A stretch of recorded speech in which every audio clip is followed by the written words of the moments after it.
जो महिला हमारे देश के लिए पदक जीत के लाती है उसका ही सम्मान नहीं। जो बिल्किस बानो का सील हरण करता है उसको जेल से निकाल के सम्मानित किया जाता है। महिलाओं के साथ मणिपुर में सील हरण, चीर हरण और उनके साथ दरिंदगी की जा रही है और कुछ नहीं होता है। पिछले एक दशक से जिनके हाथों में ये सत्ता है उनके लिए ये देश कैसा है? इस देश में ना तो इज्जत है, ना इंसाफ है, ना रोजी है, ना रोजगार है। इस राष्ट्रहंतों के हाथ में अगर हम ये राष्ट्र छोड़ देंगे तो ये पूरे हिंदुस्तान को मणिपुर बना देंगे और हर एक औरत को बिल्किस।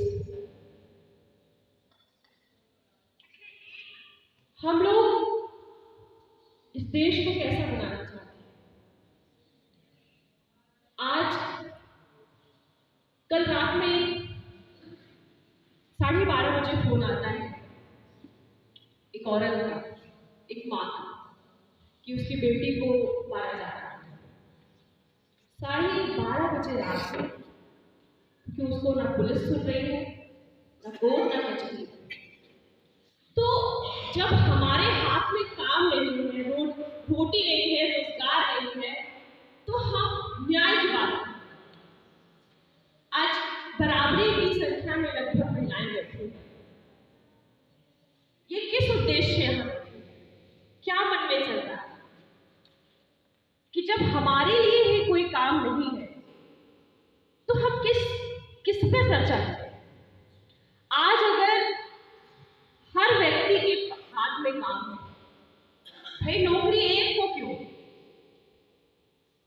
आज कहने को तो हम बराबर की संख्या में पढ़ाई कर रहे हैं, लड़की भी शिक्षा ले रही है और लड़के भी ले रहे हैं, लेकिन इतना करने के बाद भी हमारे लिए रोजगार नहीं। आधे से ज्यादा की संख्या में लड़कियां घरों में अच्छी पढ़ाई किए हुए फिर भी उनके लिए कोई काम नहीं, क्योंकि रोजगार है ही नहीं। हमें लगता है कि हम वही के लिए। आज हमारे ऊपर दोहरी जिम्मेदारी है। एक तो इस देश को उन लोगों से बचाना है और हम ही लोगों को एक नया राष्ट्र निर्माण करना होगा, और इसके लिए सिर्फ बात नहीं करनी होगी और ना कोई छोटा मोटा धरना प्रदर्शन करना होगा। हम लोगों को निकलना होगा और जैसा आलोक जी ने कहा कि ये पर्चा लेके निकलना होगा कि जो इसकी बात करता है, इस एक पॉइंट पे आता है, हम उसके साथ, वो कोई भी पार्टी नहीं। हमारे एक साथी हैं, एक कानून के हैं, उन्होंने एक बहुत अच्छी बात की है कि जो अभी हमारे हाथ में जो अधिकार है, अभी जो हमारी कमान में है, वो है मतदान का अधिकार। उस समय भी हम कंफ्यूज हो जाते हैं किसको दबाएं, किसको वोट दे। हम महिलाएं भी चली जाती हैं क्योंकि घर वाले बोलते हैं फलाने के दबाई देना, सही कह रहे हैं। लेकिन हम भी ये नहीं सोचते हैं कि जिसको हम वोट देने जा रहे हैं वो मेरी सुरक्षा, मेरी शिक्षा, मेरे सम्मान की कितना बात कर रहा है। पति कह दिया, पिता कह दिया, भाई कह दिया, प्रेमी कह दिया, हम उसको सुन के जाकर के बटन दबा आते हैं। तो हमारी भी अपनी भागीदारी तय करनी होगी। आज 1/3 बहुमत की बात आ रही है, जब हम इस मंच पे सिर्फ 3 महिलाएं बैठे, जब हम बराबरी में बैठेंगे और इन्हीं के तरह सवाल जवाब करेंगे तो शायद हमारी बात बराबरी की हो। इसको हमें देखना पड़ेगा और इस देश में हर व्यक्ति को निकलना पड़ेगा, चाहे वो औरत हो या मर्द हो, तभी हम इस राष्ट्र निर्माण को बेहतर से बना सकते हैं और हर व्यक्ति सपना देख सकता है कि ये हम अपने लिए कर रहे हैं, अपने देश के लिए कर रहे हैं। हम सबके हाथ में अपनी नौकरी होगी, अपना रोजगार होगा, तब शायद कोई औरत सड़क पर अपने जिस्म को नहीं बेच रही होगी। ना एक पिता को डर लगेगा कि मेरी बेटी लेट से आ रही है तो कहीं उसके साथ कोई घटना ना हो जाए। बहुत बहुत शुक्रिया। धन्यवाद उषा जी। हमारे बीच में हरदोई से राधे श्याम जी हैं। मैं उनको आमंत्रित कर रहा हूं कि वो आए और संक्षेप में अपनी बात करें। राधे श्याम जी।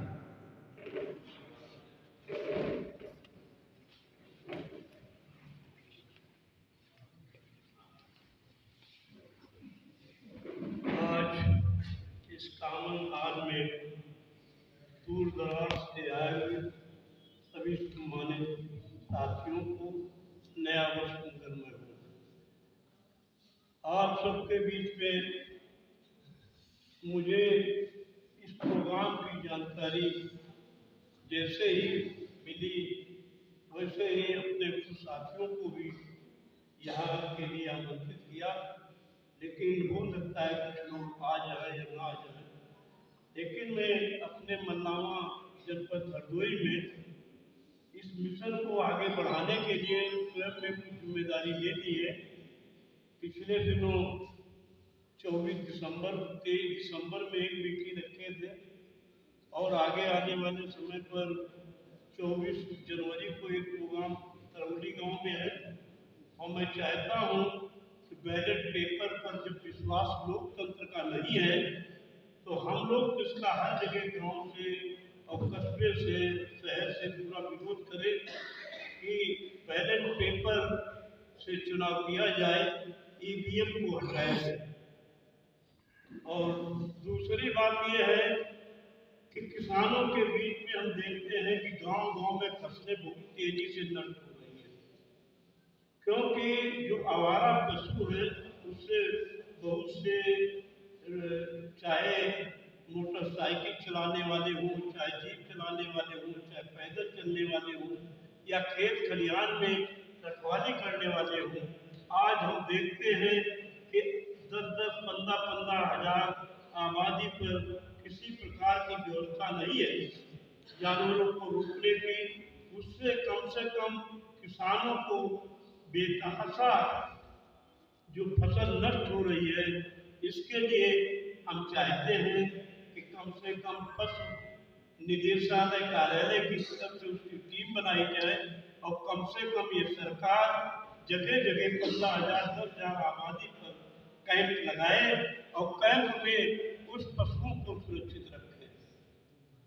अगली बात जो किसानों के न्यूनतम मूल्य की बात है, तो उस पर भी हम किसानों के बीच में जगह जगह जन जागरण का काम करते हैं, क्योंकि हम जानते हैं कि गांव में आज आलू की एक फसल पैदा होती है और जो किसान बीज रख देता है कोल्ड स्टोरेज में, कल वो वापस लेने जाता है तो वो अपना जो पैसा जमा करता है 250 रुपया प्रति क्विंटल, तो आज वो 200-150 रुपया प्रति क्विंटल का भी भाव उसे वापस नहीं मिल पा रहा है। आज जो वो बोरी ले करके आ रहा है घर पे, वो भी धीरे धीरे सड़ाहट पैदा होती है, खराब होता है और उसको न्यूनतम मजदूरी या जो लागत लगाई जाती है उस लागत को भी, चाहे वो बैंक से भी ऋण लिया है तो बैंक का भी वो कर्जदार हो जाता है, बैंक का भी ऋण वो अदा नहीं कर पा रहा है। आज हम मक्का से लेकर के गेहूं से लेकर के इन मंडियों के अंदर जो अड़तियां हैं उनके माध्यम से हमारा जो गेहूं बीज खरीदा जाता है, बार बार ये कहा जाता है कि न्यूनतम मूल्य पर गवर्नमेंट टैक्स निश्चित करे या लेवी धान की खरीद पर करे या इसके बाद में गेहूं की खरीद पर, इन सब लेवी के नाम पर भी जो रखा जाता है वो मंडी के अंदर ही ये केंद्र लगाए जाते हैं और केंद्र में ही वहां के व्यापारियों से ही माल खरीद करके और उसको निस्तारण करा दिया जाता है। इसीलिए हम ज्यादा समय न लेकर के, समस्याएं बहुत सी तरीकों की भी है, मजदूरों की भी है और नागरिकों के लिए जो आज हम देखते हैं 5-5 लाख का जो कार्ड दिया जाता है, तो उसमें हम देखते हैं कि आज उनको दवाइयाँ नहीं मिल पा रही हैं। हम यही से बात को समाप्त कर रहे हैं। इंकलाब जिंदाबाद। धन्यवाद। आप सब देखते रहे। साथियों, इस भीषण जाड़े के मौसम में भी सरकारी नौकरी और रोजगार के सवाल पर प्रयागराज में 1 महीने से लगातार अनवरत धरना संचालित करने वाले साथी संयुक्त युवा मोर्चा केंद्रीय टीम के सदस्य और युवा मंच के संयोजक राजेश सचार जी को मैं आमंत्रित कर रहा हूं कि वो आए और अपनी बातचीत रखें।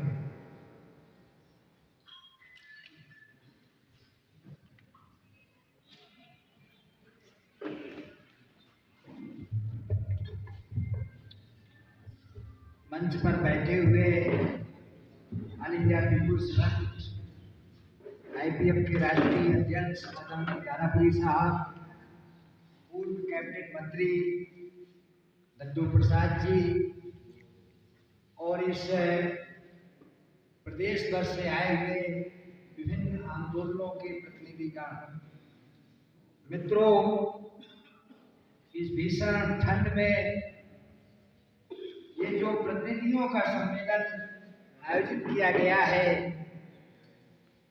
इससे प्रदेश की जनता और विशेष तौर पे युवाओं को, जिनमें आज सर्वाधिक बेचैनी है, अपने भविष्य को लेकर के जो पूरी तरह से अंधकारमय होता जा रहा है, उसको बड़ी उम्मीदें हैं। आप जानते हैं कि हम लोगों ने राष्ट्रीय स्तर पर पिछले कुछ महीने पहले संयुक्त युवा मोर्चा का गठन किया और उसका केंद्रीय विषय ये बनाया कि जो संविधान में मौलिक अधिकार, रोजगार का अधिकार, गर्मापूर्ण की गारंटी की बात है, मौलिक अधिकार बनाने की तो अभी इस सरकार से क्या उम्मीद की जाए, लेकिन जो एक गर्मापूर्ण अधिकार की बात कही गई है, उसके तत्वाधान में न्यूनतम जो बात, चाहे उत्तर प्रदेश की सरकार हो चाहे केंद्र की सरकार हो, वो ये है कि 1 करोड़ से ज्यादा पद सरकारी विभागों में, सार्वजनिक विभागों में खाली है और उनका भारतीय जनता पार्टी की सरकारों ने तो बढ़ चढ़ के वायदे भी किए हैं, कम से कम उसको टाइम बाउंड पीरियड में भरा जाए। ये एक बड़ी मुहिम हम लोगों ने दिल्ली में बैठक करके इसकी शुरुआत की है और उसी के तत्वाधान में उत्तर प्रदेश में 2017 में जब सरकार बनी तो उस समय वायदा किया गया कि अगर हमारी सरकार आएगी जो भी रिक्त पद है उनको भरा जाएगा। आज 6 लाख से ज्यादा रिक्त पद हैं। 2022 में भी वायदा किया गया कि भारतीय जनता पार्टी सरकार की शीर्ष प्राथमिकता में होगा कि सभी रिक्त पदों को भरा जाएगा, लेकिन हो क्या रहा है, विभिन्न विभागों में भारी पैमाने पे सृजित पदों को ही खत्म कर दिया गया। हर विभाग में ये हो रहा है। परिषदीय विद्यालयों में अभी पिछली बार राज्यसभा में रिपोर्ट आई, 1,39,000 पदों को 2 साल में उत्तर प्रदेश में खत्म कर दिया गया। अन्य विभागों में जो भी रिपोर्ट आ रही है, पदों को खत्म किया जा रहा है। तो ये इन सवालों को लेकर के इलाहाबाद में, प्रयागराज में आंदोलन चल रहा है। युवा मंच संयुक्त युवा मोर्चा के तत्वाधान में आंदोलन चल रहा है। भर्तियों का ये हाल है कि हमारे हाई कोर्ट में अब अधिवक्ता हो गए, देर से आए, गंगा गोमती लेट थी। पटेल चौधरी साहब 2011 में इन्होंने परीक्षा दी, आवेदन किया जीव विज्ञान का TGT सहायक अध्यापक के लिए, अभी तक फाइनल नहीं हुई है। यही हाल ITI अन्वेषक है, तमाम सारी भर्तियां हैं। 5 साल, 7 साल, 3 साल, 8 साल से दर्ज दर्जनों भर्तियां प्रदेश में कोई न कोई पेच है, उसमें कोई न्यायिक पेच है, कोई विवाद है या और कोई मामला है, लटकाया गया है, जानबूझ करके लटकाया गया है। शिक्षा सेवा चयन आयोग है, 1.5 साल से बन रहा है।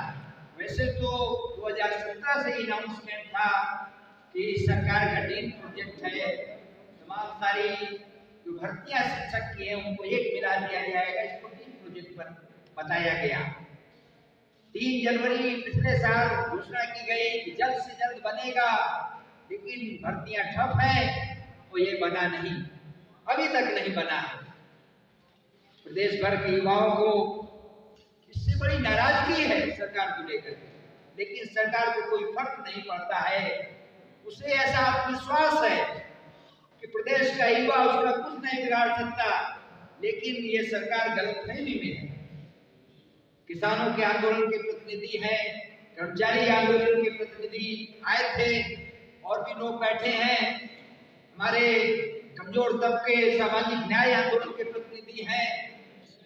ये जो आंदोलन चल रहे हैं, जिन पर हमला पिछले लंबे समय से जो वैश्विक पूंजी है, कॉर्पोरेट पूंजी है, जो नीतियां हैं आर्थिक, जिनको फायदा पहुंचाने के लिए किया जा रहा है, जिसकी वजह से रोजगार खत्म हो रहा है, जिसकी वजह से जो हमारा जीवन है वो कठिन से कठिन होता जा रहा है, उन नीतियों के खिलाफ व्यापारी भी तबाह है, जीएसटी और नोटबंदी जैसे प्रश्नों से।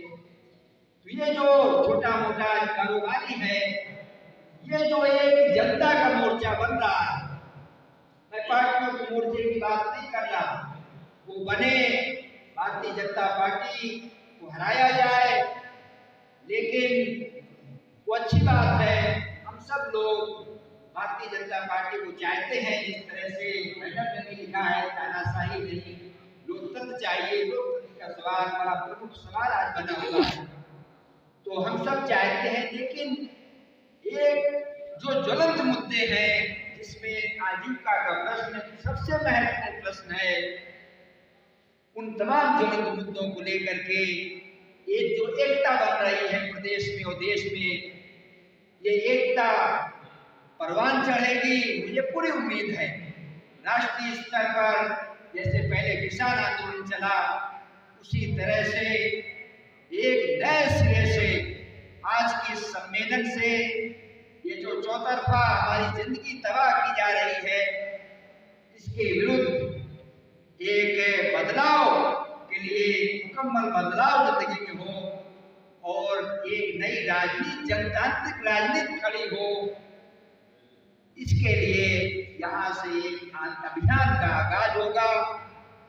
ये कहते हुए और अंत में ये कहते हुए, उत्तर प्रदेश में बड़ी बड़ी बातें की जा रही है रोजगार को लेकर के। भर्तियों के बारे में मैंने जिक्र किया, 2018 में ग्लोबल इन्वेस्टर मीट हुई, बताया गया कि 4 लाख करोड़ से ज्यादा का निवेश होगा।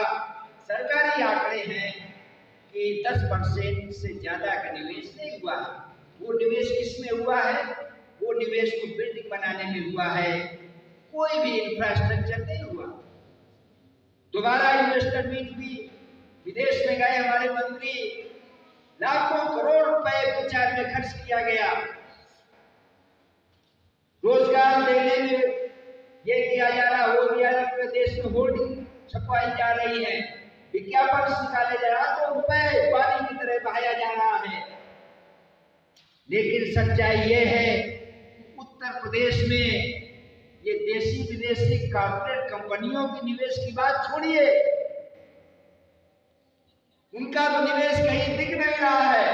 जहां तक हमारी जानकारी है, कोई सरकारी आंकड़ा नहीं है कितने लाख करोड़ प्रदेश में निवेश हुआ, उस निवेश से प्रदेश में कोई रोजगार सृजन हुआ, ऐसा कोई नोटिस करने ना है, ऐसी कोई रिपोर्ट नहीं। उल्टे आज प्रदेश की ये हालत हो गई कि यहाँ से 2021 की रिपोर्ट है, जो बैंकों में सरकारी कर्मचारियों का, किसानों का सेविंग जमा है, जो बचत करते हैं हमारे गरीब आदमी, मध्यम वर्ग के लोग बचत करते हैं उसका करीब करीब 60% हिस्सा बाहर चला जा रहा है। अन्य प्रदेशों में महाराष्ट्र, गुजरात जो विकसित राज्य है, कर्नाटक, तमिलनाडु, उसमें चला जा रहा है, उसको भी यहाँ नहीं रोक पा रहे हैं। हमने ये कहा है, हमने ये प्रस्ताव रखा है और ये मांग की है, अगर उत्तर प्रदेश में रोजगार सृजन के लिए ये वैसे तो राष्ट्रीय स्तर पर हमारी मांग है कि कारपोरेट पर संपत्ति कर और उत्तराधिकार कर लगाया जाए। जितने भी विकसित मुल्क हैं वहां पर इस तरह के कर लगे हैं, यहाँ पर करीब करीब 0 है।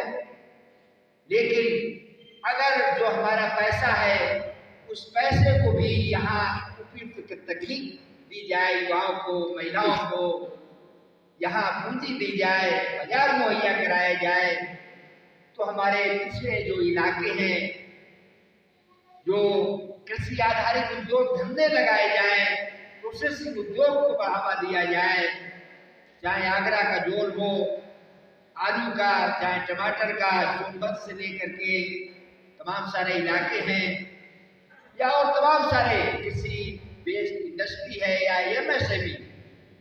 बातें बहुत की जा रही है, लेकिन सच्चाई यह है पूरे प्रदेश का जो छोटा मझोला उद्योग है, लगातार नोटबंदी के बाद उसमें गिरावट आई है।